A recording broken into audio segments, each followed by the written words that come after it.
Assalamualaikum warahmatullahi wabarakatuh. Saya sedang bersama dengan senior saya, kakak kelas saya di Mesir, Al-Mukarram, Ustadz Dr. Damanhur Abbas. Nikmati kajian-kajian tausiah beliau yang bergizi, berkualitas di channel Ustadz Damanhur Abbas. Jangan lupa tonton, subscribe, like, share, and comment. Assalamualaikum warahmatullahi wabarakatuh.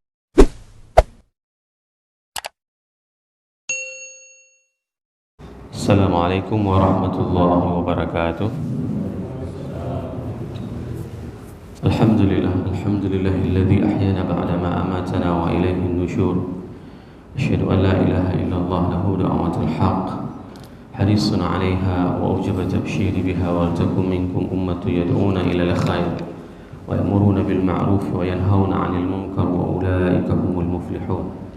وأشهد أن محمدا عبده ورسوله بلغ الرسالة وأدى الأمانة ونصح الأمة وكشف الغمة حتى أتانا اليقين ليلها كنهارها لا يزيغ عنها إلا هالك. اللهم صل على سيدنا محمد النبي الأمي الحبيب المحبوب العلي القدر العظيم الجاه وعلى أزواجه أمهات المؤمنين وذرياته وآل بيته وأصحابه أجمعين. Rabbi shrah li sadri wa yassir li amri wa hlul 'uqdatam min lisani yafqahu qawli. Amma ba'd. Para asatiz yang saya muliakan, ayah bunda yang saya cintai, dan bapak ibu jemaah salat subuh yang dirahmati Allah, marilah senantiasa kita memanjatkan puji dan syukur kita kepada Allah, di mana Allah telah memberikan kepada kita nikmat kesehatan. Jika kita membandingkan dan kita melihat saudara-saudara kita ada yang setiap harinya itu memasuki rumah sakit dan harus dirawat, dan alhamdulillah Allah masih berikan kepada kita nikmat sehat. Kalau seandainya kita harus membayar nikmat sehat tersebut, maka kita akan menangisinya, dikarenakan salah seorang bapak pada saat dirawat di rumah sakit di umur 80 tahun, beliau harus membayar sekitar 2 jutaan. Dan beliau menangis pada saat keluar dari rumah sakit. Ditanyakan oleh perawat, kenapa hamba menangis? Dikarenakan Allah telah memberikan umur 80 tahun dan Allah tidak pernah meminta bayaran. Dia baru 6 hari dirawat di rumah sakit harus membayar 2,5 juta. 6 hari, dikarenakan hanya kebutuhan oksigennya. Namun Allah telah memberikan nikmat sehat kepada kita puluhan tahun lamanya, sehingga ini semuanya harus kita menjadi bahan untuk kita syukuri terhadap nikmat yang Allah berikan kepada kita. Selawat dan salam mari sama-sama kita panjatkan kepada junjungan kita Nabi besar Muhammad sallallahu alaihi wasallam yang telah mengajarkan kepada kita segala aspek tatanan kehidupan. Kalaulah seandainya bukan Rasul dan tidak ada Rasul, maka kita tidak tahu bagaimana kita harus memperlakukan diri kita di pagi hari ini. Mungkin masih tertidur, bahkan kita tidak tahu harus melakukan apa. Namun dikarenakan dikirimnya Rasulullah SAW sebagai petunjuk hidup, maka kita tahu apa yang harus kita lakukan di subuh hari ini. Rasulullah mengajarkan kepada kita, barang siapa yang salat subuh berjamaah dan salat isya, maka itu merupakan sesuatu yang memang akan ditempuh oleh manusia dengan hapuan, dengan tangannya. Kalaupun kendati dia tidak mempunyai kaki, maka dia akan merangkak dengan tangan untuk melaksanakan salat subuh dan salat isya. Begitulah fadilahnya salat subuh dan salat isya. Dikarenakan apa? Salat ini disaksikan oleh 2 shift malaikat. Bapak-bapak yang di TNI akan lebih mengerti bagaimana pergantian shift. Malaikat pada saat kita salat subuh tadi, ada malaikat malam yang menjaga kita mulai dari asar, yang mencatat segala amal kita mulai dari asar sampai dengan subuh ini. Semuanya berada di tempat yang penuh dengan keberkahan ini, di masjid ini. Dan salat subuh tadi merupakan salat yang disaksikan oleh 2 malaikat. Oleh sebab itu, jemaah yang dirahmati Allah, perbanyaklah berselawat kepada baginda Rasulullah. Agar apa? Agar rasa cinta itu tumbuh di dalam jiwa kita untuk mengikuti apapun yang diperintahkan oleh baginda Rasulullah SAW. Ada sebuah kisah seorang ibu dari Suriah menanyakan kepada Habib Umar. Ibu itu menceritakan dan menangis karena selama 3 hari beliau tidak ketemu sama Rasulullah. 3 hari. Jadi pas beliau menceritakan kepada Habib Umar, Habib, saya sudah 3 hari tidak ketemu Rasul. Habib bertanya kembali, apakah ibu selama ini bertemu dengan Rasul? Iya, saya bertemu dengan Rasul dalam mimpi selama ini. Ditanyakan sama Habib, berapa kali ibu berselawat kepada Rasulullah? 15.000 kali. 15.000 kali dalam satu hari satu malam. Seorang ibu tersebut berselawat kepada Rasulullah SAW, dan beliau ketemu sama Rasul setiap hari. Semoga dengan banyaknya berselawat itu menambah kecintaan kita, dan kita akan bertemu dengan Rasul di dunia dan di akhirat. Dan semoga jemaah yang berhadir pada subuh yang berbahagia ini merupakan di antara umat Nabi Muhammad SAW yang akan diberikan syafaat oleh baginda Rasulullah SAW dan disuguhkan air dari telaga Kautsar. Allahumma amin. Bapak Ibu jemaah salat subuh yang dirahmati Allah, pada subuh yang berbahagia ini kita akan melanjutkan tafsir surat At-Tariq karangan Imam Ibnu Ashur At-Tahrir wa Tanwir ayat 11 sampai dengan ayat 14. Allah berfirman, A'udzubillahi minasyaitonirrajim, Bismillahirrahmanirrahim, Was-samaa'i dzatir raj wal ardi dzatis sadq innahu laqawlun fasl wa ma huwa bil hazl. Shadaqallahul azim. Ayat sebelumnya Allah menjelaskan tentang bagaimana bahwasannya apapun yang disampaikan oleh Allah, yang disampaikan oleh Nabi Muhammad itu merupakan hal yang benar tentang hari kebangkitan, tentang adanya balasan, tentang adanya surga. Itu semuanya bukanlah senda gurau, itu adalah bukanlah dongeng, tapi itu adalah benar semuanya. Nah, setelah Allah bersumpah dengan langit dan bintang, ini merupakan sesuatu yang dahsyat. Fala uqsimu bimawaqi'in nujum wa innahu laqasamun law ta'lamuna 'azim. Pada saat Allah bersumpah dengan bintang, itu merupakan sesuatu yang dahsyat. Maka itu harus menjadi perhatian kepada kita. Di sini Allah berulang kali mengulangi lagi sumpahnya dengan was-samaa'i dzatir raj, dan demi langit yang mengandung hujan, wal ardi dzatis sadq, dan demi bumi yang menumbuhkan tumbuh-tumbuhan. Innahu laqaulun fasl, sesungguhnya perkataan ini, Al-Quran ini adalah pembenar antara yang hak dengan yang batil.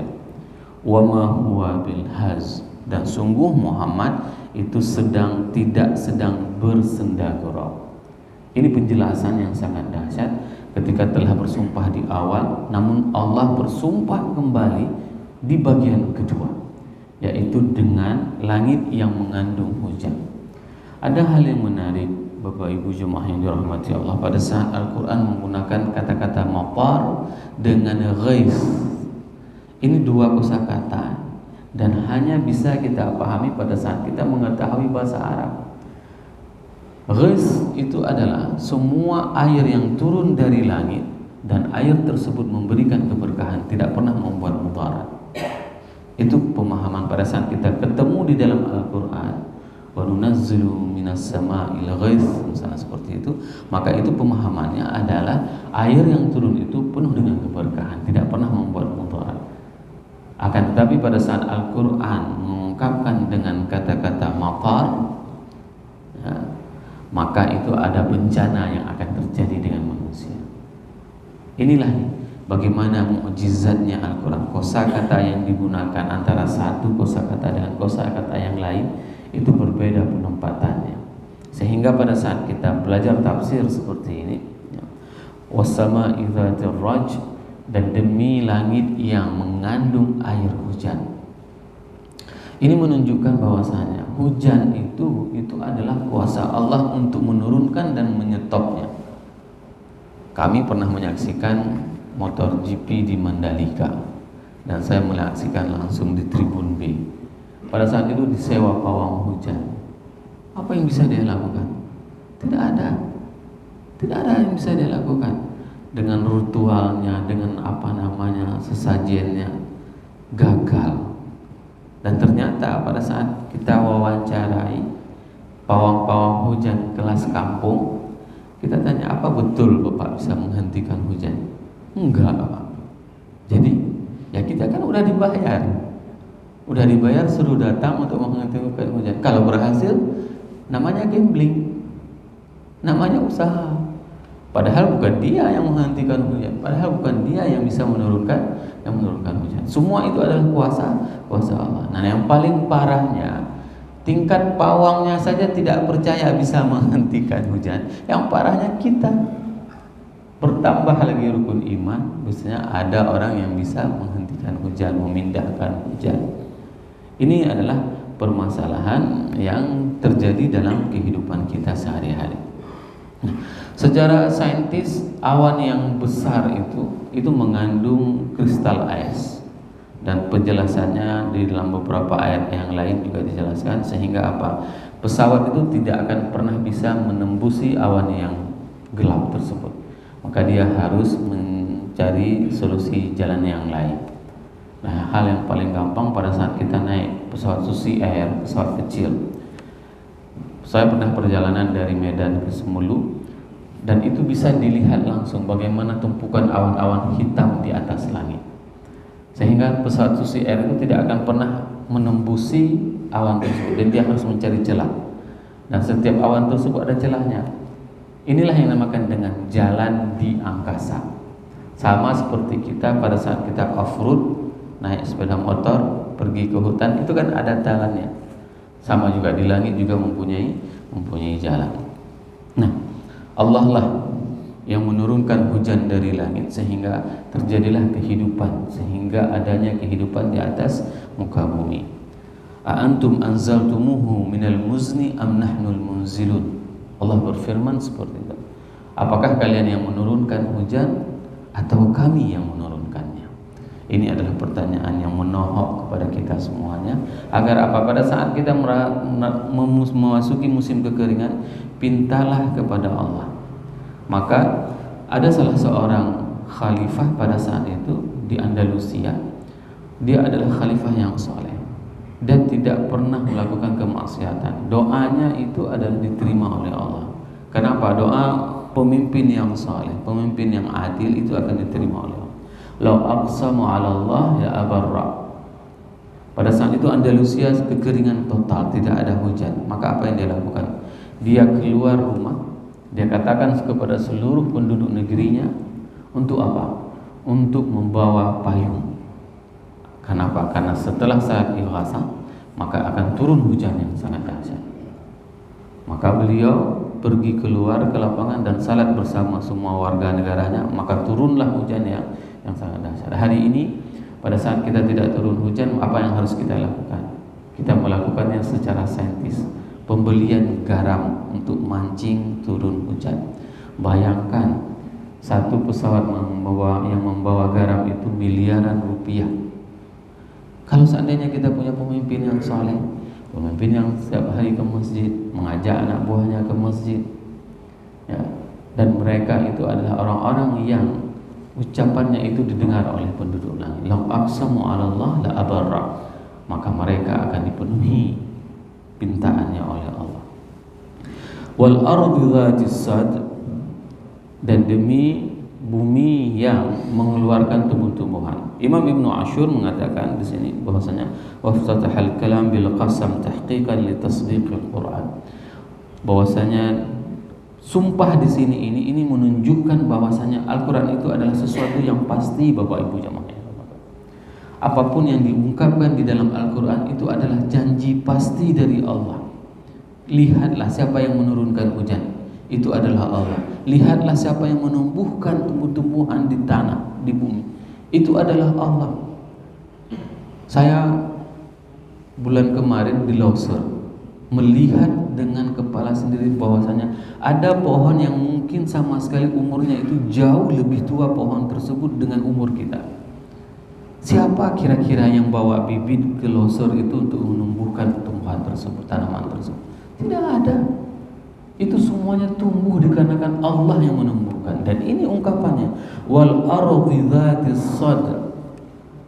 Tumbuh-tumbuhan, pohon-pohon yang ada di atas muka bumi ini itu semua ditanam oleh Allah. Dari mana turun air hujan maka dia akan tumbuh. Hal yang sama pada saat seseorang itu menanam padi, apa yang terjadi?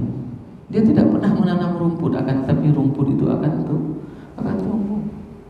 Ini menunjukkan bahwasanya yang menumbuhkan tumbuh-tumbuhan di atas muka bumi itu adalah Allah. Maka Imam Ibnu Ashur mengatakan sumpah di sini itu merupakan ungkapan terhadap kebenaran apapun yang disebutkan di dalam Al-Quran. Sehingga apa? Innahu laqaulun fas. Sesungguhnya Al-Quran itu adalah pembeda antara yang hak dengan yang batil. Al-Quran mengungkapkan kepada kita bahwasanya akan adanya hari akhirat. Hari akhirat itu untuk apa? Untuk kita tidak bersemena-mena dalam melakukan aktivitas kehidupan kita sehari-hari. Allah menitipkan kepada kita harta, maka jadikanlah harta tersebut agar apa? Agar harta tersebut kita peruntukkan untuk Allah, untuk agama Allah, untuk kita perjuangkan agama Allah. Allah titipkan kepada kita anak, maka anak itu harus kita didik untuk apa? Agar mereka bisa menyembah Allah sampai dia dengan meninggal dunia.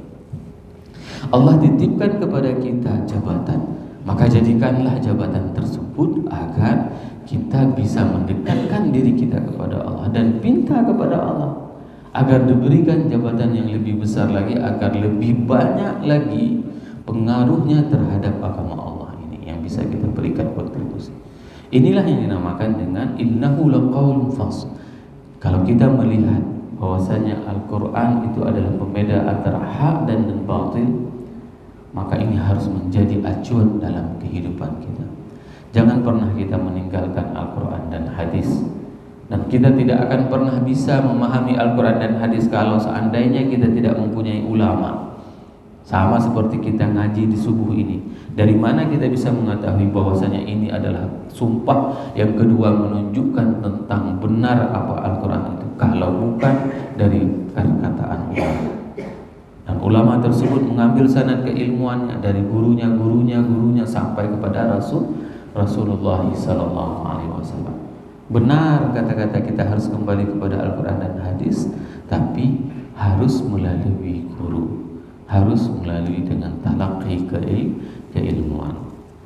Wa fi hadis masalu ma yaghsinna wa fil hadis masalu ma ba'athani Allah bihi minal huda wal ilmi kamathalil ghaith katsirun asabal ard. Perumpamaan Allah mengutus baginda Rasulullah sallallahu alaihi wasallam itu memberikan hidayah dan ilmu. Hidayah dan ilmu. Saya ingin sampaikan kepada jemaah semuanya, orang yang tidak dapat hidayah Islam itu hidupnya kelam. Contoh, pada saat saya di Loser itu saya melihat ada beberapa buruh yang sedang bekerja di kebun. Saya tanyakan jam berapa mereka turun, Pak? Dikatakan oleh warga, mereka nggak turun itu Ustaz, turun nanti menjelang maghrib ataupun setelah maghrib. Terus mereka makan apa? Dikatakan oleh warga, orang yang di sana itu makannya itu apa yang ada, dapat ular-ular makan, dapat tupe dimakannya. Seperti itu. Oh berarti bukan orang Islam, bukan Ustaz. Terus mereka mandi, kalaupun mereka mandi sebulan itu cuma 2 kali. Coba bayangkan bagaimana nikmatnya hidayah Islam ini. Nikmat hidayah Islam ini bagi kita diajarkan cara bersuci, memakan makanan yang halal. Ini adalah hidayah. Kebaikan-kebaikan yang hari ini kita lakukan itu dikarenakan izin Allah dan dikarenakan adanya baginda Rasulullah sallallahu alaihi wasallam. Kalau tidak ada Rasul, di awal selawat tadi saya katakan, kalau tidak ada Rasul gelap keadaan dunia ini. Tidak seperti ini. Tidak ada wajah-wajah yang bercahaya seperti subuh yang berbahaya. Wajahnya akan kusam, baunya itu akan sampai ke ubun-ubun. Cobalah duduk sama mereka. Begitu kita duduk di samping mereka, naik baunya itu ke ubun-ubun kita. Kenapa? Sebulan cuma 2 kali mandi. Bagaimana baunya? Inilah yang dinamakan dengan bahwasanya innahu laqaulun fas. Dan perumpamaan diutusnya baginda Rasulullah SAW itu adalah ilmu dan hidayah, sama seperti perumpamaan diturunkan air dari langit. Bapak Ibu jamaah yang dirahmati Allah, selanjutnya Imam Ibnu Ashur menjelaskan wasad itu adalah asyaqqun, ya, bahwasanya itu merupakan bagaimana olahan tanah bumi. Dan ini dapat kita lihat semuanya. Sebagaimana Allah berfirman di dalam Al-Quran dalam surah Abasa, Inna sababanal ma'a sabba thumma syaqaqanal arda syaqqa. Allah yang menurunkan air dari langit. Thumma syaqaqanal arda syaqqa, dan Allah lah yang menggemburkan tanah tersebut.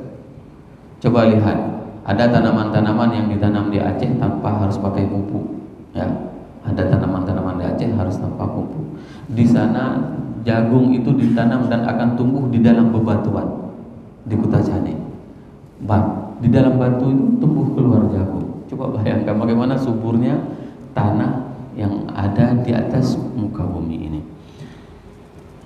Wal fas masdarun bima'na at-tafriq wal muradu an yufassila bainal haqq wal batil, ay yubayyinul haqq wa yubtilal batil, menjelaskan yang benar dan membatilkan dan meniadakan yang batil.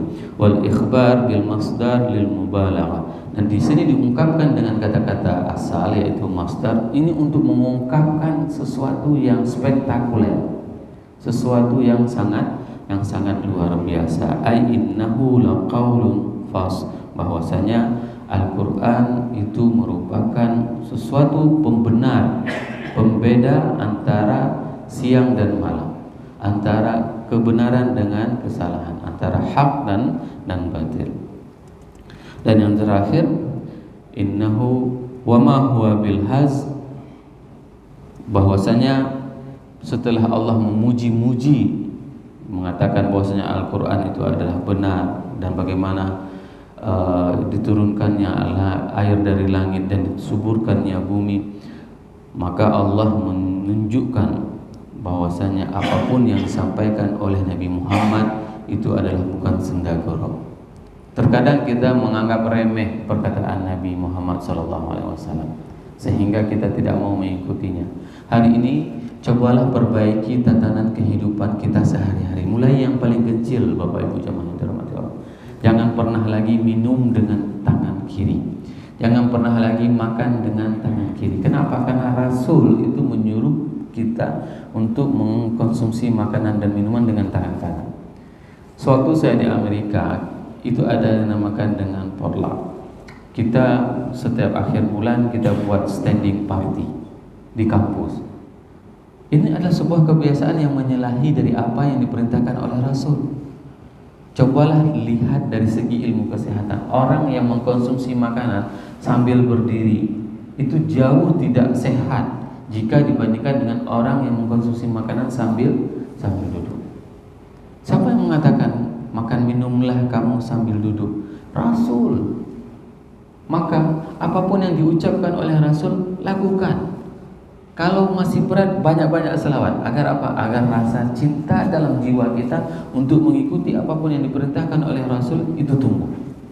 Mulai hari ini kalau makan dengan minum dengan tangan kanan, usahakan. Tapi berapa banyak di antara hari ini di antara kita udah ikut pengajian kemana-mana, hadir ke pengajian hampir setiap hari itu.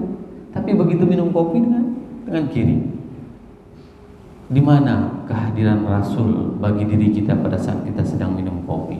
Ini yang sebenarnya yang harus kita lakukan. Dikarenakan wama huwa bil haz, apapun yang diungkapkan oleh Rasul itu bukan sendagoro, bukan candaan, akan tetapi itu adalah sebagai petunjuk bagi kehidupan kita. Semoga beberapa ayat ini menjadi motivasi bagi kita untuk menambah kecintaan kita kepada Allah dan kepada Rasul, dan mengikuti apapun yang diperintah oleh Allah dan kepada Allah dan Rasul, sehingga menuju kepada kehidupan kita yang lebih sukses. Subhanakallahumma wa bihamdik, asyhadu an la ilaha illa anta, astaghfiruka wa atubu ilaik. Wassalamualaikum warahmatullahi wabarakatuh.